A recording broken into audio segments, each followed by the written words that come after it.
पूर्व सरकार रे लागू होइथिबा आलू मिशन पियाज मिशन पणस मिशन भली अनेक मिशन फेल मारिछि एथिरे स्वावलशील हेबाकू पड़िबो अन्य राज्य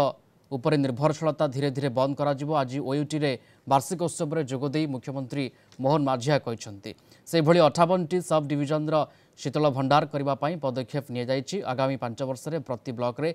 शीतल भंडार करबाकू लक्ष्य रखा जायछि बोली मुख्यमंत्री कहिसंती। सेपटे बीजेडी मुख्यमंत्री आरोप उपरे प्रतिक्रिया रखी घरे नपोषुणु मुंडरे चाला बाजिलानी सरकार आसबार 3 मास भितर आलू समस्या संभाली पाले नहीं। बीजेपी सरकार आसंता 5 वर्ष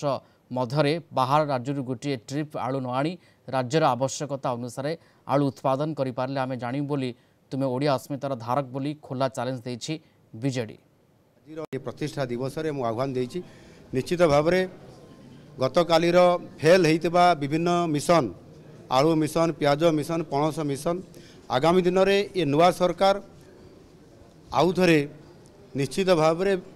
यही जो उपविभाग गुड़िक अच्छी जो थे कि मत्स्य हो पशु पालन हो एवं कृषि उपरे जमिति पनीपरिबा हो आलू हो पियाज हो ये मिशन जो फेल होता ताहा आगामी दिन में सफल हम एवं आम राज्य स्वावलंबनशील हम। आगामी दिन में आमे कौन सी राज्यर विभिन्न प्रकार जेभली चाप सृष्टि हुए आलूर अभाव बिक्री आलू सर्ट होगा ये कथा आसब ना से सरकार संपूर्ण भाव में प्रस्तुत अच्छी एवं से आज आमर ये ओयूटी वैज्ञानिक मानक आम सरकार आह्वान देछंती। सीए कहीं भूली जाउछंती आम राज्य सब उत्पादन होची बोली आमे स्वावलंबी हवा दरकार से उद्यम कराई चाउल बड़का राज्य में माननीय नवीन पट्टनायक 24 वर्ष भितर परिणत करछंती एवं शस्य खाद्य शस्य उत्पादन होता जिते 50 लाख मेट्रिक टन ताकू 150 लाख मेट्रिक टन नहीं पहुँचेले तेणु बहुत क्षेत्र में आम आगू जाइए। तेणु आलूटा जोटी अधिका उत्पादन से आसी एटी केंदी बिक्री बटा हम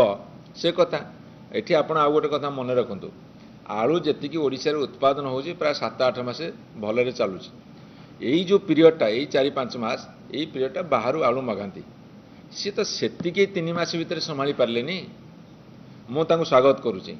जदि से 5 वर्ष भितर आलू उत्पादन करी बाहर गोटे ट्रिप न आनिबे ताले आमे जानिबु